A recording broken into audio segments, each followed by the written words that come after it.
Okay, so welcome to the deep dive, where we find some really interesting sources and pull out the really useful stuff.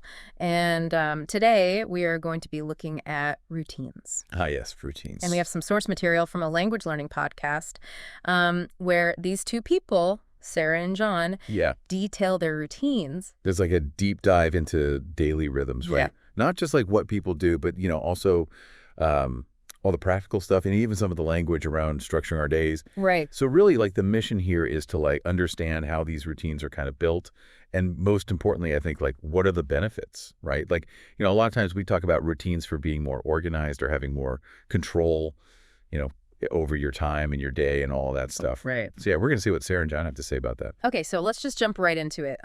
Let's start with their mornings. Okay. So Sarah, who is a student, she starts her day around 7:00 a.m.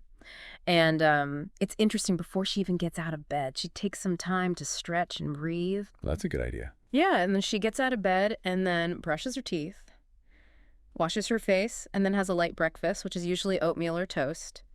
And then she checks her emails and to-do list or a class schedule to kind of, get ready for the day. Yeah, see now John, he's a working professional and he has to start a little bit earlier, 6.3. Oh, wow. But his first step is actually drinking a glass of water. Oh, interesting. Yeah, it's like a conscious effort to rehydrate after, sleeping. Makes sense. Yeah, and then he does kind of the similar hygiene thing, brushing teeth, washing face, and then he has a bigger breakfast than Sarah, Oh, okay. like eggs with toast or smoothie or something like that. Gotcha. And just like Sarah, wraps up his morning by checking emails and his to-do list, just to kind of see what he's got going on that day.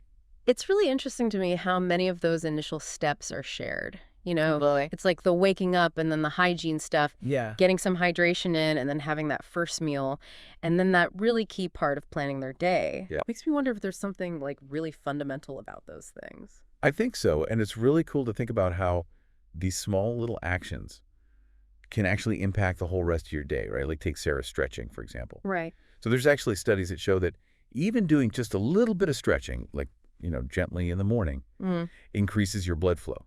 Oh, wow. And it releases endorphins, and that signals to your body and your mind that it's time to wake up. Wow, that's so interesting. So it's not just like a nice, gentle way to wake up. It actually like has a real benefit to it. Right, and that makes total sense. And then John's thing about drinking water first thing in the morning, I feel like I've heard that more and more lately. Definitely. Yeah. Yeah, because like, after you've been sleeping for hours, your body can actually get a little bit dehydrated. Oh, really?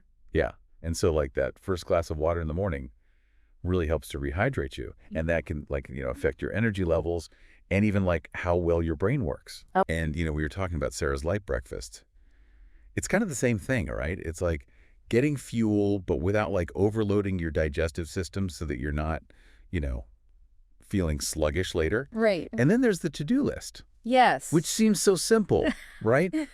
But it's actually like a really powerful way to get organized and to stop feeling like overwhelmed by everything you need to do. Right. It just gives you that like structure right from the start. Okay, so they both have these very structured mornings. So as we move into the afternoon, Yeah. like how does that change? Well, the focus kind of changes as the day goes on, Right. but the main idea of having structure that stays the same.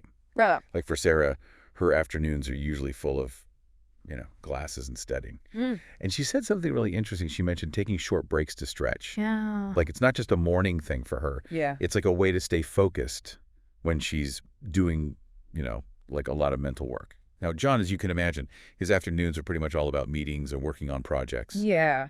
But he also talks about how important it is to take these little breaks, like even if it's just for a couple minutes, just to like stretch or get a snack. Right. He says that stepping away from work, even for a little bit, helps him to like recharge his brain. Like a little reset. Exactly. Yeah. Yeah. And it's interesting to me how they both like really understand that they need these pauses, Yeah. like a key part of managing your energy throughout the day. So what about lunch? Well, so for lunch, Sarah likes to keep it pretty light, Yeah. like a salad or a sandwich, Okay. because she doesn't want to feel sluggish in the afternoon, which makes sense. Yeah. If you eat like a big, heavy meal, your body has to spend a lot of energy digesting it, and that can make you feel less alert. Right. Now, John's lunch routine is also really interesting. He tries to eat around noon, and he always makes sure to leave his desk Yeah, and he usually goes for like healthy options like, a quinoa salad with veggies or like a turkey sandwich. Healthy. Yeah, and again, the goal is to avoid that like, that afternoon slump that we all get. Right. So it's really interesting how they're both like intentionally managing their energy levels with the food they eat. So, like, how do they actually go about, like, you know, tackling their tasks? Right. Well, Sarah mentioned that she likes to work on her bigger, like more difficult assignments when she has the most energy. Smart. Yeah, she calls it like knocking out the important things, Hmm. during those times when she's most focused. And I imagine John has a similar kind of strategy. Oh, yeah, for sure. Hmm. So he likes to focus on his big projects after lunch, Hmm. when he's feeling productive from his break. Makes sense. It's all about like matching the type of work you're doing to like your energy levels. And the language that they use to talk about this is really interesting. What? Like Sarah talked about being focused during her study sessions, Yeah. like that deep concentration Right. that you need to really learn something. Yeah, and then John used the word recharge, Yeah. to Yeah. talk about those little breaks, Right. which I think perfectly describes like what they're for. Right. And then, that idea of needing to regroup after lunch, Yeah. like taking a minute to like, mentally get yourself organized before you jump back into work. Hmm. I think that's a really useful takeaway. Yeah. And we heard Sarah talking about how she wants to avoid feeling sluggish, like that feeling of just being heavy and low energy. Right. And then John's actively trying to prevent what he calls an energy slump, that dip in alertness that usually hits in the afternoon. I know that feeling all too well. Yeah. And the way John said knockout, I think that really Yeah. captures that feeling of like getting things done efficiently. So now, as the day starts to wind down, let's talk about their evening routines. Okay.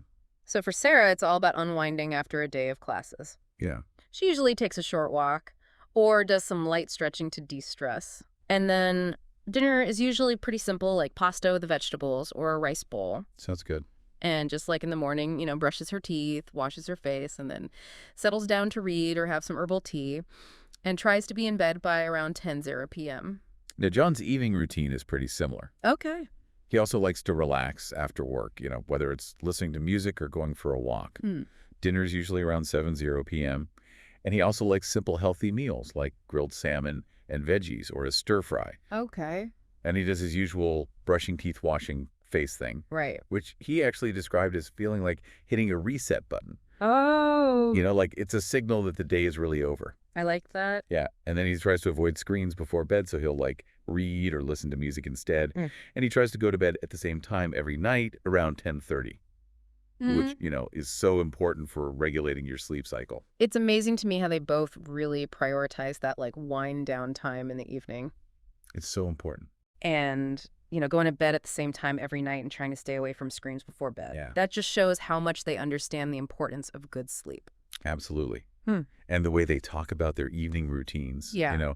really shows that focus on slowing down. Right. Like unwind perfectly describes, that process of letting go of the day's stress. Yeah. And I love how John described his like hygiene routine as hitting a reset button. Yeah. It's like such a simple image, Yeah. Right. but it's really powerful. And Sarah mentioned wanting to wind down with reading or herbal tea, Yeah. which again is like that gradual transition to sleep. Right. And John choosing herbal tea, instead of something with caffeine, that's like a deliberate choice to relax, before bed. Okay, so if we like take a step back and look at the big picture here, Yeah. we see these structured mornings, which like really set the tone for the day, and then focused afternoons with those really important breaks to help them keep their energy and focus up. And then these intentional evening routines that help them relax and get ready for a good night's sleep. Right. And for you, the listener, I think the takeaway here is that, you can bring more order and control into your own life, by using some of these same ideas. Like your routine doesn't have to look exactly like Sarah's or Right. John's. Mm-hmm. It shouldn't. Yeah. Like the key is to take the basic principles and then adapt them to your own life. Yeah. You know? Right. And it's important to remember that these routines aren't just about like, getting as much done as possible. Definitely. Sarah and John both make time for relaxation and self-care. Yeah. Whether it's stretching or taking walks or listening to music or drinking tea, Right. it's about finding that balance. Absolutely. And that kind of leads me to like a question for you to think about. Okay. Like, what's one small thing you could change in your day? Based on what we've learned from Sarah and John, Yeah. that might help you feel more balanced or more in control. Right. Like, it doesn't have to be some huge change. You know, Yeah. even a tiny tweak to your morning, your afternoon, or your evening could make a big difference. Yeah. So, like, maybe it's trying to do a little bit of stretching, you know, being more aware of taking breaks from work or, like, setting a regular bedtime. Those are really good ideas. Yeah. So why don't you try experimenting with one small change and see what happens? Yeah, I thought it was really interesting the way that they both kind of had different approaches to their weekends, but both sort of saw the value of like, having a little bit of a routine or rhythm, even if it was flexible to kind of, make the most of those 2 days off. Right, because I think for a lot of people, weekdays are pretty structured. You've got work or school, and then you've got these 2 days where it's like, okay, what am I going to do with all this time? Right. It can feel very overwhelming. Yeah. But yeah, I think there are a lot of good takeaways here. I mean, first of all, just the fact that they both approach their weekends in different ways, but they're both intentional about it, I think is really interesting. Yeah, and I think it was really interesting to see, how their different personalities maybe came out and how they structured their weekends. Yeah, totally. So let's jump into it. Why don't we start with how they approach their Saturdays? Yeah, so John, he kind of likes to start his Saturday by sleeping in. He said he usually wakes up around 8:30 or 9, which, compared to like a regular workday, that's pretty luxurious. Yeah, that's a huge difference. And then he makes pancakes, which he calls his go-to breakfast, so like something that he always goes to. I love that because I think it speaks to the fact that it's not just like, oh, I'm just going to like grab a granola bar or something. It's like, no, I'm going to make something that I actually enjoy that feels kind of special and leisurely. Yeah, exactly. And that's, I think, the key word, leisurely, right? It's like slowing down and giving yourself time to enjoy the morning instead of, rushing out the door. Yeah. And then Sarah, her Saturday morning also starts pretty slow. She says she likes to wake up with coffee and book just kind of ease into the day. Yeah, it seems like they both really value that kind of slow transition into the weekend. But then the days kind of diverge a little bit. Yeah, because John, he likes to head out for a walk or a run in the park, which, makes sense. I feel like a lot of people like to use the weekend to kind of get some exercise and fresh air after being cooped up inside all week. Yeah, I mean, it's almost like a way to kind of mark the transition from like, the mental work of the week to something more physical. Right. And he even mentions that like, it helps him clear his mind. Like it's not just about the physical benefits. It's also about, getting that mental break. Yeah. And then Sarah, on the other hand, she says her Saturday afternoon is usually for catching up on things like cleaning grocery shopping, like all those kind of life admin tasks that maybe get pushed aside during the week. Yeah, I mean, that's something I think a lot of people can relate to. Totally. Like the weekend becomes this time to kind of reclaim your space and get things in order. Yeah. But then she does balance it out with some socializing in the evening, maybe a movie or dinner with friends. Right. So it's not all about, chores and errands. She's making time for that social connection too. Yeah, and that's important, right? Because like, we're social creatures and spending time with people we care about, it's a big part of well-being. Absolutely. Okay, so now let's move on to Sundays. All right. So John describes his Sunday as being much more laid back. He tries not to have too many plans, maybe visits family or cooks something special at home, but it's really just about kind of going with the flow. Yeah, and I love that because I think it shows that, like, you don't have to pack every minute of the weekend with activity. Right. It's okay to just have some unstructured time to recharge. And it seems like that's what he really values, like that kind of freedom and flexibility. Right. Now, Sarah's Sundays are very different. She calls it her reset day. Oh, interesting. So she uses it to review her upcoming week, prepare her to-do list, kind of just generally slow down. So it's like she's already kind of setting herself up for success for the next week. Yeah. Kind of getting ahead of the game a little bit. Exactly. Now, have you found that doing something like that on Sunday, like having some kind of Sunday ritual, can actually impact how you feel going into Monday? I mean, it's funny you should ask that. Yeah. I definitely do.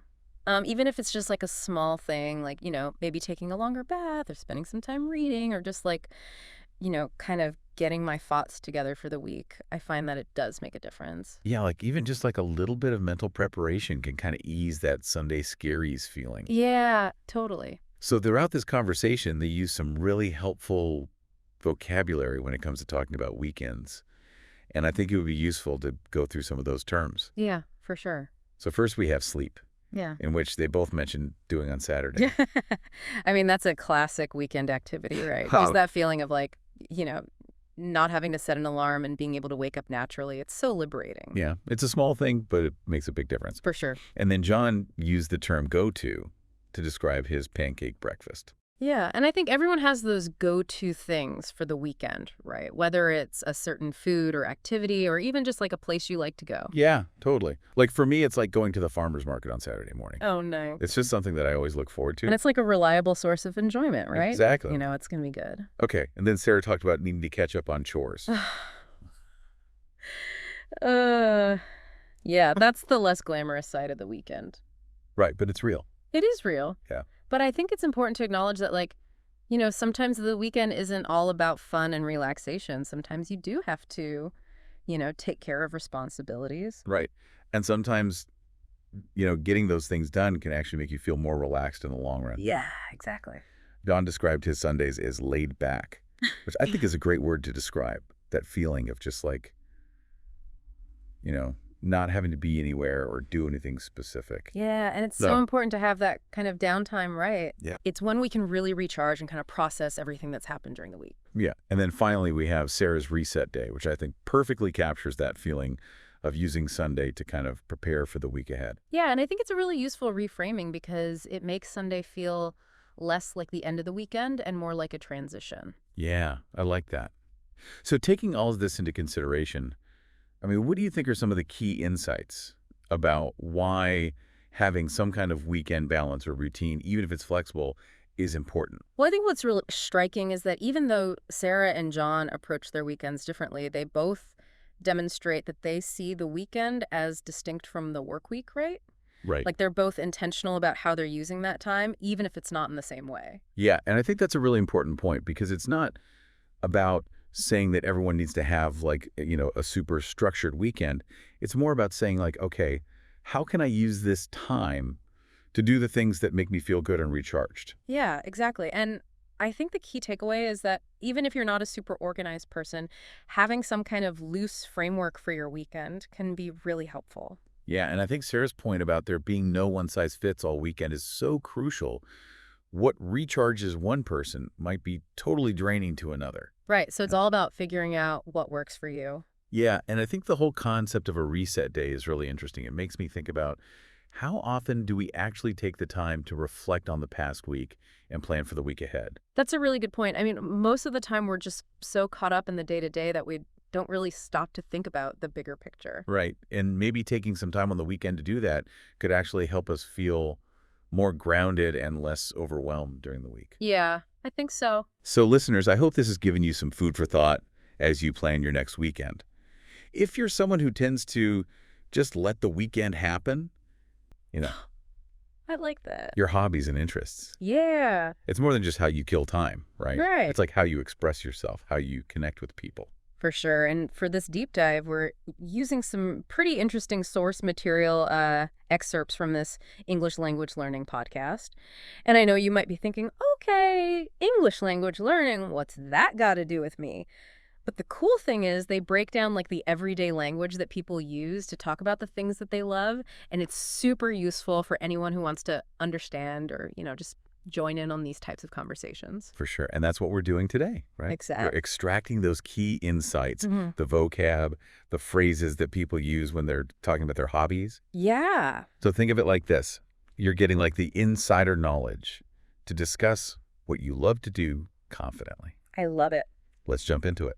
Sounds good. Okay. So we've got this podcast and it's got all these different people talking about their hobbies, and it's super interesting to see how what they have in common when they describe these activities. Totally. Yeah. Yeah, and we hear from Sarah, and she mentions her go-to hobby is painting, Oh, nice. which I love. I wish I could paint. Yeah. But she usually does it in the evenings, and she finds it calming. I love that word calming because it immediately tells you about the effect that the hobby has on her. Yes. It's not just something she does. It's something that brings her peace, Totally.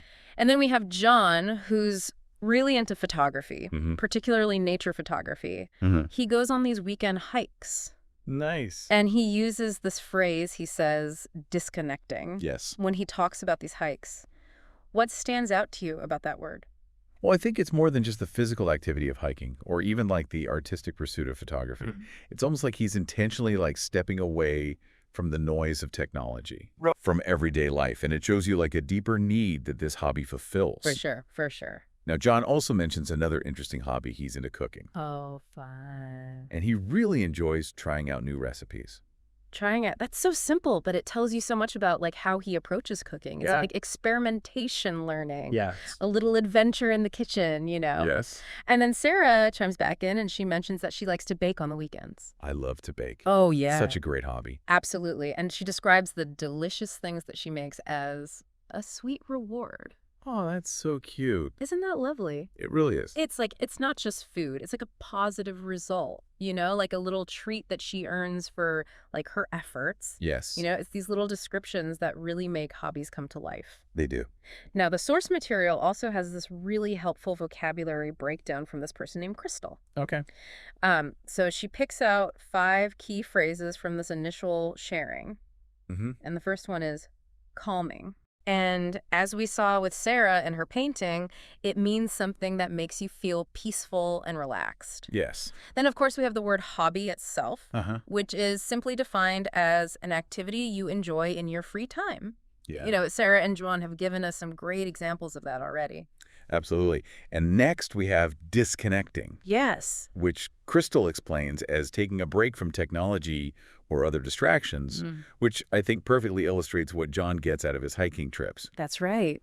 We also have trying out, which means like testing or experimenting with something new, Uh-huh. which again, John does with his recipes in the kitchen. Yeah, exactly. And then we have sweet reward, which is that enjoyable thing you get after doing something, Yeah. like Sarah's baked goods. Yes. What's so interesting to me is that these seemingly simple phrases really capture like the essence of why these activities are enjoyable. Yes. It makes me think about my own hobbies. Yes. What are like the key words that I would use to describe them?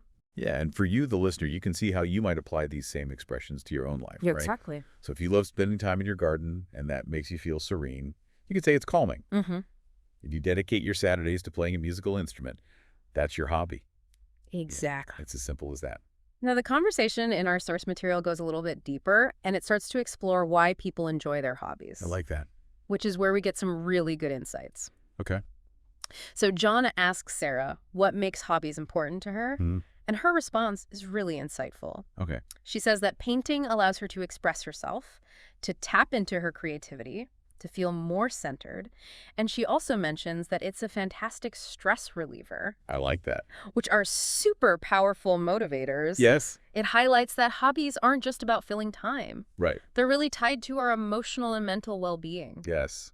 John then shares his own perspective, and he notes that his hobbies have helped him meet new people, develop new skills, and to recharge his energy levels. I love that. He particularly mentions how photography encourages him to slow down and really observe those small details around him. Oh, that's a good point. What do you think about that idea of recharging? It really does make sense. Like, it's about replenishing your energy levels Yeah, after, like, the demands of work or daily life. absolutely. I love that. And Sarah makes a great point when she says that hobbies are definitely more than just free time fillers. Uh-huh. They actually contribute to our personal growth and overall well-being. It's Yeah. like they're essential for a balanced life. Yes, I agree with that.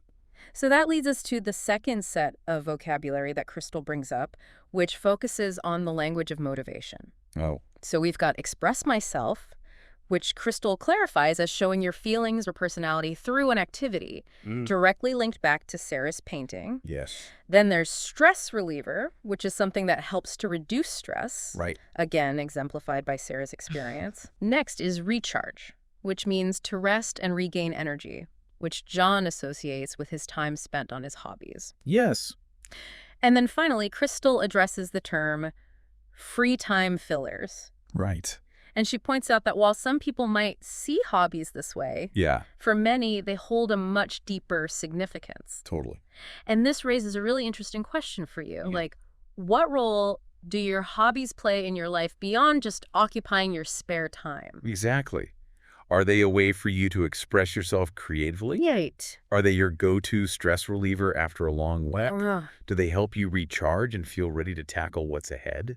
I love that. These are important questions to think about. Yeah. Now, the podcast we're looking at also includes this really practical element for the listener. Oh, cool. What is So it's a practice prompt. designed to get you thinking and speaking about your own hobbies. I like it. So Sarah and John, they pose 3 direct questions to the listener, and we're going to pose them to you now. Go for it. 1, Yeah. what is your favorite hobby? 2, how often do you do it? Mm-hmm. 3, why do you enjoy it? Simple but effective. Super effective. Yeah. Now, the source material also gives a really nice example answer, and it goes like this.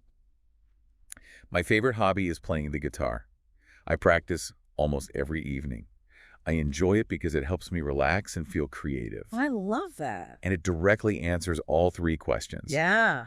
And it's using that language we've already discussed. Relax, creative. Exactly. It's super straightforward and to the point. It clearly communicates the hobby, how often they do it, and why they enjoy it. Yes. And they suggest that you give it a try yourself. Yeah. So think about that hobby you really love and answer those 3 questions. Uh-huh. You can either speak out loud to practice your English or even jot down your thoughts. It's a great way to build your confidence in talking about something that's personal and engaging. Yes, I agree. So that brings us to the end of this segment on hobbies. Okay. And the core message here is that talking about what you enjoy doing, Yeah. it's more than just small talk. It's a way to build connections and to boost your confidence in expressing yourself. Yes. It's so true. And as Sarah mentioned, everyone has something that they enjoy. And being able to share that no matter what your native language is, Yeah. it's such a powerful way to connect with other people. Absolutely. And, you know, for you, focusing on expressing this in English is a great way to improve your language skills in a way that's really personal and relevant to you. Yes. And thanks to Krystal's vocabulary breakdowns, Yeah, you now have specific words and phrases in your toolkit that's right. to help you describe those enjoyable activities with more clarity Uh-huh. and maybe even a little more enthusiasm. Totally. Love it. So that brings us to the final thought. Okay. And it's a question posed directly to you. What's your favorite hobby and why do you enjoy it? It's a simple question, but it's a powerful one. It is. Take a moment and really think about how you would answer that.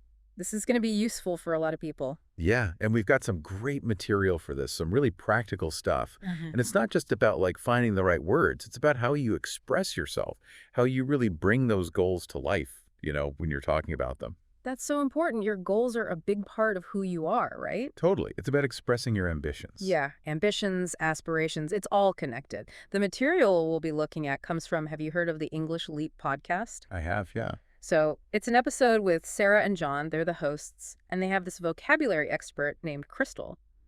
And what's really cool is that it's super down to earth. They focus on everyday conversation, how you can actually use these phrases naturally. So our mission today is to kind of pull out those key insights, how to articulate your goals, what you're working on right now, what you're looking forward to, you know, how to sound natural and confident when you're talking about it. Exactly. We want to give everyone listening a shortcut to understanding and using these expressions. A shortcut, that's a great way to put it.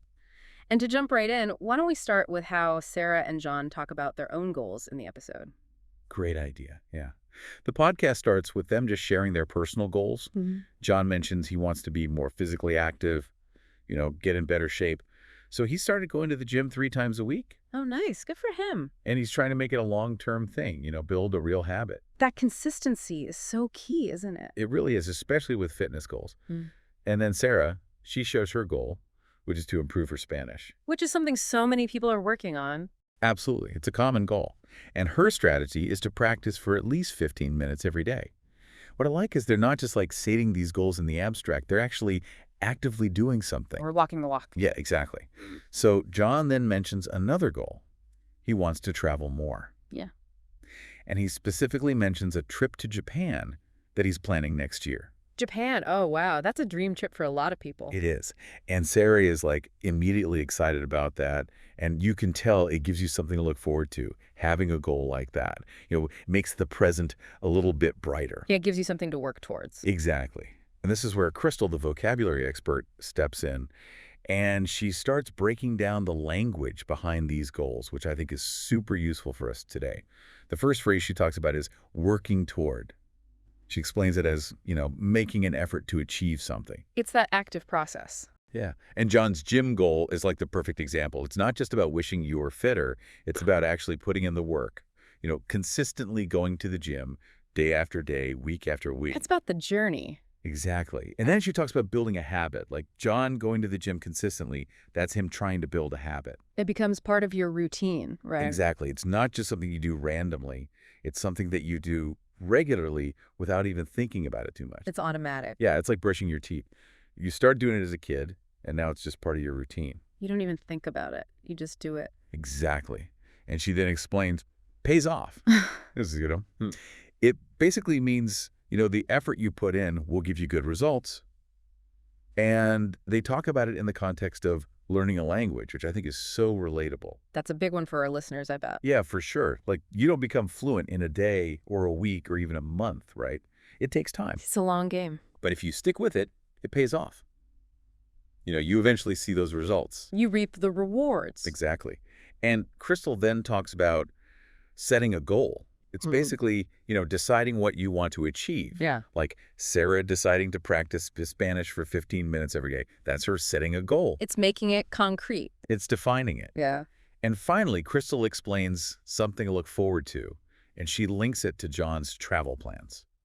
I love that phrase. It's such a positive feeling. It is. It's something exciting in the future, something that keeps you motivated. It's like a little reward waiting for you. Exactly. And I think understanding these phrases, it's not just about the language itself. It's about understanding how we think about goals, the psychology of it all. It's about recognizing those different stages, the different ways we talk about those aims, whether it's an ongoing thing or something you're looking forward to. Exactly. And in the podcast, they transition to talking about future plans. And these are things that are a bit more immediate. John mentions, he's got a short vacation next month. Ooh, a little getaway. Yeah. And Sarah mentioned she's starting a new online course in creative writing next week. Oh, cool. Always learning new things. Right.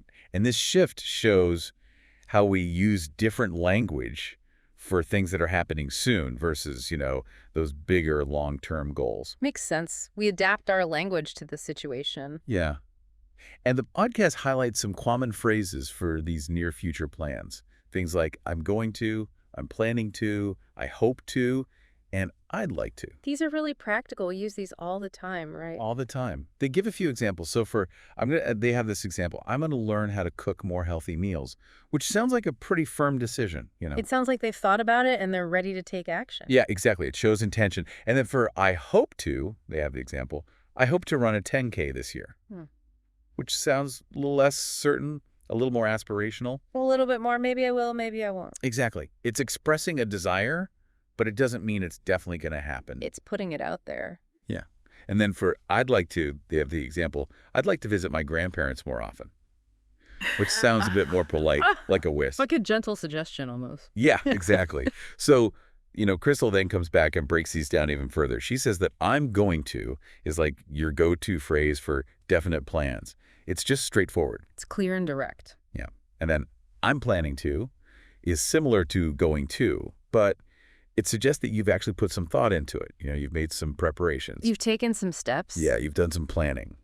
And I hope to, that suggests, like we said, that you want something to happen, but you're not sure if it will. It acknowledges that uncertainty. Exactly. And finally, I'd like to is just a more polite way of saying, I want to. It's softer. It's less forceful. Exactly. So I think what's so cool about this is that we see that subtle differences in language can reflect different levels of certainty about our future actions. It's about choosing the right phrase for the situation, the right shade of meaning. Exactly. And the English Leap podcast has this great practice section, and we wanted to bring that to you as well. Yeah, we want you to get in on the action. Yeah. So they have these 3 questions that they encourage the listener to think about. The first one is, what's one goal you're working on right now? And think about those phrases we've been talking about, like I'm working toward, or I'm trying to build a habit of. Exactly. And the second question is, what's something you're planning to do this year? Again, think about those phrases, I'm planning to, or I hope to. And the third one is, what's a place you'd like to visit in the future? That one's fun. Dream big. Yeah, dream big. And you can use, I'd like to or I'm hoping to. So I'm curious, have you been thinking about your answers to those questions? I have, actually. It's been fun to reflect on. Me too. And to give you a little inspiration, the podcast shares some example answers. So one of them is, I'm working on improving my public speaking. And notice how that phrase working on really emphasizes the ongoing effort, right? It shows it's a process. It's a journey. Yeah. And another example is, I'm planning to attend a workshop next month. So there you have planning to, which suggests that they've put some thought into it. They've maybe signed up or something. They've taken some concrete steps. Exactly. And the final example is, I'd like to travel to Italy someday. And there you have, I'd like to, which expresses a desire for a future experience. It's a dream, a wish. Exactly. Yeah. And I think what's great about these examples is they show you can use those phrases in a really natural way. And the hosts of the English Leap podcast, they really emphasize saying these phrases out loud. It's one thing to understand them, but it's another to actually say them, right? Yeah. It helps build your confidence. It makes it more real. It does, yeah. And we encourage you to do the same. After this, take a moment, think about those questions, try answering them out loud. Practice those phrases, get comfortable with them. It's all about taking that knowledge and making it a part of your everyday communication. Turning it into action. So as we wrap up this deep dive, remember the key takeaway here. You've got a set of really practical phrases and examples for talking about your goals and your plans thanks to the English Leap podcast. You've got the tools now. You do. And it's more than just language. Like Sarah mentioned in the podcast, sharing your ambitions, it can really connect you with people. It creates bonds, for sure. It does, yeah, because you're not just sharing information, you're sharing what's important to you, Yeah. make your conversations more positive, more clear, Yeah, for sure. and really, just help you navigate these waters more effectively. Absolutely. So I think a good place to start is, our source material starts by talking about how to share your own opinion in a natural way. Yeah. And it kicks off with a question, which I think is so interesting. It says, what's your opinion on learning languages through apps? Right. And then it gives us a couple of example answers. Yeah. And the first one says, personally, I think language apps are a great tool, especially for building vocabulary, but I don't think they can replace real conversation practice. Yeah. And then the second one says, I totally agree. In my opinion, they're helpful, but speaking with others gives you real experience. Yeah. And what I think is so interesting about both of those is how the speakers kind of immediately signal that they're going to share a personal viewpoint. Yeah. By using those phrases like, personally, I think, Right. and in my opinion, Mm-hmm. and even I don't think, Yeah. that first one. Yeah. So it's very much framed as here's my perspective. Yeah. Yeah. Yeah. And this is where the source material really, I think, helps us by, referencing a vocabulary expert named Krystal, Okay. who kind of breaks down these starting points and why they're useful and why they're effective. So, we have the personally, I think, and she points out that that's, not just a way to start a sentence, but it's a polite way of saying, this is my individual take on this. It's Yeah. You're offering your viewpoint. Right. You're not necessarily stating Not a effective. universal truth. Right. And I think that distinction is so important because, when you're saying It is. personally, I think, Yeah. it really kind of softens it and allows other people to It's also share their views. use an invitation without feeling like they have to directly challenge, It's a big statement. Yeah. Yeah. And then we have, in my opinion, which she says is just kind of like a workhorse phrase. Right. You can use it in a casual setting. You can use it in a formal setting. Yeah. And it clearly marks, what follows as your judgment or your belief. In perspective. Your perspective. Yeah. Yeah. And then I thought the one about I don't think was particularly interesting Yeah. because she presented that as, it's not just a way to disagree bluntly, Right. but it's a softer way to introduce a differing view. Yeah. It's less confrontational than saying just no. Right. And it's more about, offering an alternative. offering an alternative perspective. Yeah. So these are all, Yeah. really, really important things to think about. These aren't just filler words. These are ways to frame your they're shaping the way that your argument. opinions are received. Yeah. And I think that's so interesting. It is. Okay, so we talked about, sharing your own opinion. What about when you're agreeing with somebody? Right. You find yourself in a conversation Yeah. and somebody says something and you're like, yeah, I totally agree with that. Yeah. How do you go beyond just saying, I agree? Uh-huh. And the source material here, I think, gives us some really great Alternatives, yeah. Alternatives. So we've Yeah. got, that's true. Yeah. We have, I totally agree. Uh-huh. We have, exactly. Right. We have, you're right. And we have, I couldn't agree more. Yeah, those are great. So it gives us so much more to work with Right. than just saying, I agree. Right. You It know? does. And the source gives us a really great little example exchange to illustrate this. Yeah. So speaker 1 says, learning English with podcasts is really helpful. And then speaker 2 says, exactly. I love how you can listen anywhere on the bus, at the gym. Right. And you can see how exactly isn't just like... It's not passive. Yeah, it's not just like a passive nod of the head. No. But they're actually kind of building on that point by adding a specific example of why podcasts are helpful. Right. You know, like the portability. Yeah. So they're really kind of keeping that conversation going. Yeah, it keeps the momentum going. And showing that they're actively listening and like connecting with what's being said. Yeah, absolutely. And Krystal breaks down a couple of these a little bit further. Yeah. So exactly, she says, is really a way to show strong agreement with enthusiasm. Right. So, you know, you're not just passively agreeing. You're like, yeah, I'm genuinely on board with this idea. Yeah, it injects a little energy into the conversation too. Totally. Yeah. Yeah.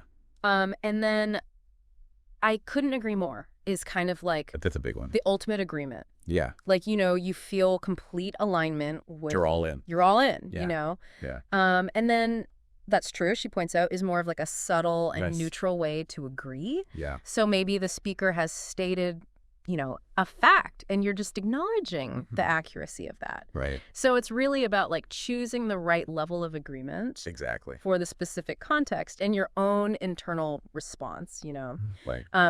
I think it's so interesting how it's not just like It's not black and white. agree, disagree. Yeah. There are these shades of agreement, you Yeah. know? And I think having these different phrases allows us to express that more precisely. It does. And it also just makes the whole interaction more Interesting. interesting, Yeah. you know? Yeah. Okay, so what about when our perspectives differ? Right. You know, like when we That's always tricky. don't agree, Yeah. how do we do that respectfully? Right. The source material here, I think, acknowledges that this can be like A sensitive area. a sensitive area, Yeah. you know? It is. And it really emphasizes the importance of doing so politely, Yeah. you know, and it gives us some really great phrases here. Right. So we have, I see your point, but Yeah. I'm not sure I agree. Mm-hmm. That's an interesting thought, but I think, Right. and I understand, but I have a different opinion. Yeah, those are good. Cool. And I think what I like about all of those is that they start by acknowledging the other person's perspective Right. before you launch into yours. like you're building a bridge, Yeah, exactly. before you like present a different path, Exactly. you know? Yeah. And it gives another great example here. Okay. So speaker 1 says, I think everyone should learn English in a classroom. Uh-huh. And then speaker 2 says, that's an interesting point, but I think people can also learn effectively at home with the right tools. Right. So, you know, that's a perfect illustration of like Yeah. gentle disagreement. You know, Yeah. they're not, Not shutting down the other person. yeah, Yeah. they're not saying like, no, you're wrong, Right. But but acknowledging. Yeah, but they're acknowledging it as like a valid point Yeah. and then presenting a different perspective. perspective, Yeah. you know? And then Krystal breaks down a couple of these again. So I see your point, but she says is a way to really show that you've listened. You've heard them. Yeah, you've considered Yeah. what the other person has said, even if you disagree. you disagree, Yeah. you know, and then that's an interesting thought, serves kind of a similar purpose. Yeah. Like it's The a respectful respectful way to preface your own, you know, counterpoint. or differing opinion, Yeah. you know? Yeah. And then I'm not sure I agree is just like a straightforward Yeah. yet polite way to express a difference of opinion without being aggressive about it, Right. you know? Yeah. I think these are just so valuable for everyday discussions, They are. you know, because Yeah. it really helps you So- navigate those differences of opinion. Of disagreements. Yeah. Without being Without it turning into like a huge. a huge fight. Yeah. Yeah. You know. It shows that you can have a different opinion and still be respectful of the other person. Yeah. Exactly. You know? Yeah. So So we've covered a lot of ground. yeah, we have. You know, we've talked about ways to Yeah. share your own opinions, agree with someone, disagree with someone, And I think and we got all these great phrases. it really highlights how much like intention we can bring We do. to our word choices. Yeah, you know, yeah. especially when we're aiming for like clear communication. Clear and respectful communication. Yes. And I think, And so the source material yeah. emphasizes the importance of practice. Yes. Yeah. It does. It gives this great little prompt Mhm. for our listeners to consider. Yeah. It says, do you think watching movies helps improve English? Right. And it encourages you to kind of think about how you would answer that question. Uh-huh. Use, phrases like, in my opinion. Right. Even the agreement or disagreement phrases like, that's true, or I'm not sure I agree. Yeah. So it's all about Putting it into practice. moving from Right. understanding to actually Using it. using it in real life. So I think that's a really great way to kind of To cement the lesson. cement the lesson. Yeah. Yeah. So as we wrap up this deep dive, Uh-huh. what would you say is The key takeaway. the key takeaway for listeners? So I could say the key takeaway is that now you've got a really practical set of phrases Yeah. that you can use to express your own thoughts, Yep. agree with others, Mhm. disagree respectfully Yeah. in English conversations. And it's not But it's not just about just memorizing. memorizing the words. It's about Uh-huh. understanding why these phrases You're right. are effective Yeah. in making your communication clearer, Yeah. more positive. Absolutely. So we really hope that you'll go Yeah. out and you'll start using these, Experiment with them. in your own interactions. In your own interactions. So whether it's in a formal setting where you need to be diplomatic. Right. And we've got a bunch of great material that we're going to look at today Yeah. to kind of break it down and figure out how to be better at it. Absolutely. And I think what's fascinating is that it can be a little intimidating for some people, Yeah. but we're going to take all the mystery out of it. Right. And hopefully by the end of this deep dive, you'll feel a lot more comfortable just walking up to anyone and Right. striking up a conversation. Yeah. So let's start right at the beginning. Okay. How do you get a conversation going in the first place? Yeah, that very first moment. Breaking the ice, as they Mhm. say. Mm-hmm. What did our sources tell us about how to do that? Well, one of the most common and I think simplest ways is to just comment on something that you're both experiencing in that moment. Yeah. So Right. the weather is a classic example. Yeah. Nice day, isn't it? Right. I mean, almost anyone anywhere in the world can relate to that. It's true. It's a pretty safe bet. It's neutral. Yeah. Yeah. It's something that you are both experiencing together Mm-hmm. right there in that moment. Yeah, and it's not too intrusive. Yes. You're not asking them to reveal anything personal. Exactly. It's just an observation. Okay, so we can talk about the weather. You can. But yes, Some of the sources suggested that. we can get a little bit more creative than that. Right. Well, you can comment on something else that you're both observing. Okay. So, for example, if you're at a coffee shop, you could say, that coffee smells amazing. Oh, yeah. Or if you're, maybe at a museum or a new place, Mhm. you could say, is this your first time here? Right. So again, it's something that you're both seeing, you're Yeah. both noticing, And it's not the weather. and it's not the weather. Okay, so that's good. Right. What else did the sources say? Well, another effective technique is to offer a compliment. Ooh, compliments. Yeah, but Everyone loves a compliment. everyone does, but the key here is to be specific and genuine. Right. So instead of just saying, nice shirt, you could say, I love the color of your jacket. Where did you get it? Right. So you're showing that you've actually paid attention Yes. to a detail. That's huge. Right. And people appreciate that. It feels a lot less generic. Yeah. Okay, so we've got observing the surroundings, giving a compliment. Mm-hmm. What about just asking a simple question? Yeah. Simple, open-ended questions are a great way to start a conversation. Okay. So something like, busy day today. Yeah. Or if you're waiting in line, you could say, has the line been moving quickly?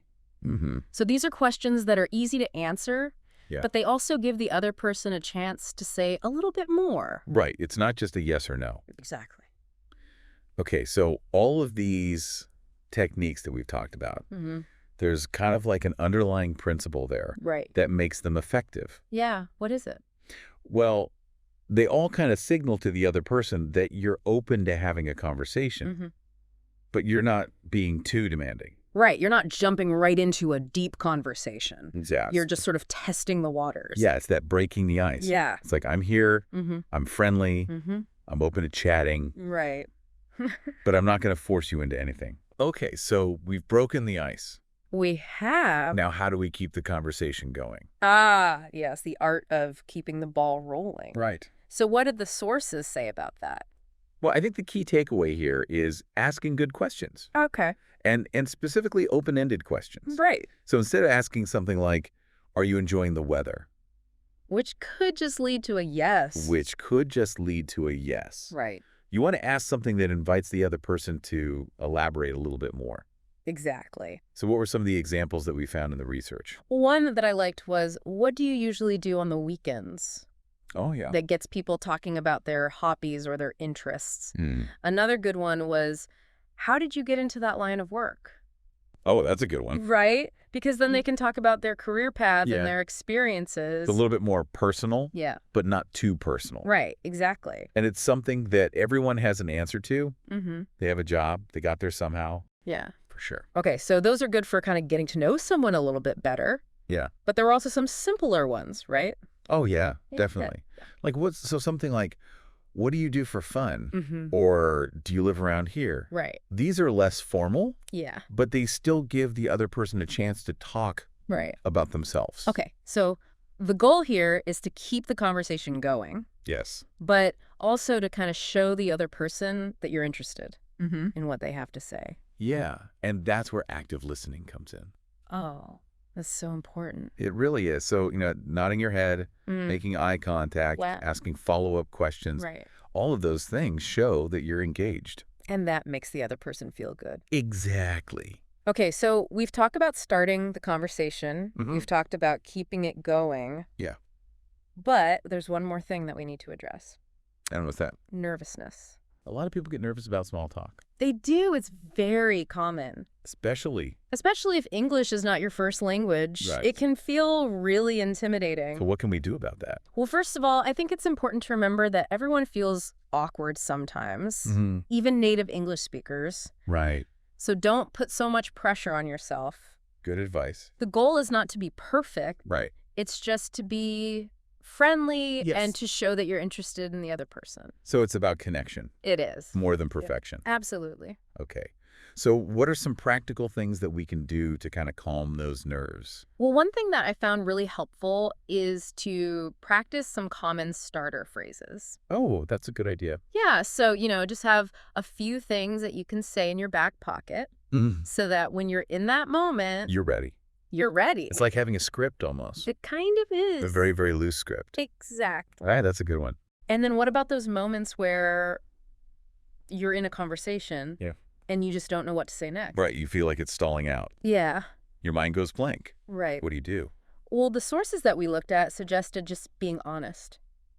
Oh, really? Yeah, so you could say something like, I'm not sure what to say, but I wanted to say hi. Mm-hmm. Or if English isn't your first language, you could say, English isn't my first language, so please bear with me. I love that. Right? Because it shows that you're making an effort. Yeah, and it kind of disarms the other person a little bit Exactly. because you're being vulnerable. Yeah. And most people will appreciate that. Okay, so the big takeaway here Yeah. is that it's okay to be nervous. Hmm. It's okay to make mistakes. Yeah. The most important thing is to just be yourself. Be yourself. Be friendly and try to connect with the other person. Absolutely. Okay, so let's do a quick recap Huh? of what we've learned today about small talk in English. We talked about some easy ways to start a conversation. Right, like commenting on your surroundings, Mm-hmm. giving a compliment. Asking a simple question. Yep. And then we talked about how to keep that conversation going By asking open-ended questions. by asking open-ended questions and by being an active listener. Yes. Showing that you're interested Right. in what the other person has to say. And finally, we talked about how to deal with nervousness, Right. which is totally normal. It is. And we give you some tips on how to practice Mm-hmm. and how to just be yourself Be yourself. and make that connection. Absolutely. So as you go about your day today, Uh-huh. think about how you can use some of these tips Yeah. in your own interactions. Right. Just try it out. Yeah. Even if it's just a quick chat with the cashier at the grocery store, Mhm. paint a vivid picture, make someone else really see it or feel it. But You just can't seem to make it come alive. It can be so frustrating. it is. And that's actually what we're digging into today. We're taking a deep dive into this awesome conversation from the English Leap podcast. Oh, they always have such great practical tips over there. I know, right? So they had Sarah and John, the hosts, and Krystal, who always brings the vocabulary expertise. They were breaking down how to describe people, places, and things. And it was full of useful nuggets. Sounds like just what we need. It is. So our mission today is to really unpack their insights and give you some actionable takeaways that you can use right away. Make your descriptions more vibrant, more engaging. I love that. So where do we start? Well, let's jump right into describing people. One thing that stood out from the English Leap discussion was this idea of, Going beyond just the surface level. yeah, you had to describe both how someone looks and their personality, the whole package. Makes sense. It's like if you only describe what someone looks like, you're missing a huge part of who they are. Exactly. So Sarah gave this great example about her best friend. She described her as tall, has curly brown hair, and always wears colorful clothes. Okay, so that gives you a visual, right? Right. But then she added, she's super kind, thoughtful, and has a great sense of humor. Yeah. And suddenly, You get a much better sense of her as a person. right, you feel like you kind of know her a little bit. Totally. John had a good one, too. He was describing his brother. He said he's short and has straight black hair. So again, basic physical description. Right. But then he added, he's very focused and hardworking. And then, this is the best part, he was like, but he's got a fun side, too. That's so key, right? To show that people aren't just one thing. Totally. And this is where Krystal, the vocabulary whiz, came in with some really useful terms. Oh yeah, she's great at breaking down those tricky words. She is. So for appearance, she mentioned curly hair, straight hair, just to be clear on the hair situation, and then colorful clothes, which immediately gives you that visual. And then, for personality, she gave us thoughtful. She described it as someone who considers other people's feelings. Oh, that's a good one. Really gets to the heart of someone's character. I know. And then she had a sense of humor. Yeah. The ability to make others laugh or enjoy jokes, which I think we all appreciate, Reese. Definitely. And finally, good old hardworking. She explained it as someone who puts in a lot of effort, which, let's face it, is a valuable trait. It is. And I love how Krystal put it. She said, these words help you paint a full picture of a person, both inside and out. That's the goal, right? Absolutely. Okay, so moving on from people, let's talk about places. Okay, now we're talking. I love a good place description. Me too. And it's amazing how a vivid description can almost transport you there. It's like you can feel the atmosphere, smell the smell, see the sights. It's powerful. I know. Sarah had this beautiful description of her favorite place. She said, it's a quiet park near my house. It's full of tall trees, a small lake, and there's a little wooden bench where I like to sit and read. That already sounds idyllic. I know. But then she added, the atmosphere is peaceful and the air smells fresh. And boom, you're there. You really are. Now, John, he went for a more adventurous place, a mountain trail. Oh yeah, he's the outdoorsy type. He described it as surrounded by pine trees, which immediately gives you that sense of being in nature. But the kicker was his description of the view from the top. He said it was breathtaking. You can see the whole valley below. That word breathtaking is so perfect. I know, it really captures that awe-inspiring feeling. And of course, Krystal had some amazing vocabulary to help us describe places too. She did, starting with peaceful. Calm and quiet, she said. Perfect for Sarah's part. And then breathtaking for John's mountaintop view. Very beautiful and impressive, as she explained. And she had trail, which is pretty essential for any nature lover. A path, usually in a natural area like a forest or mountain. And atmosphere.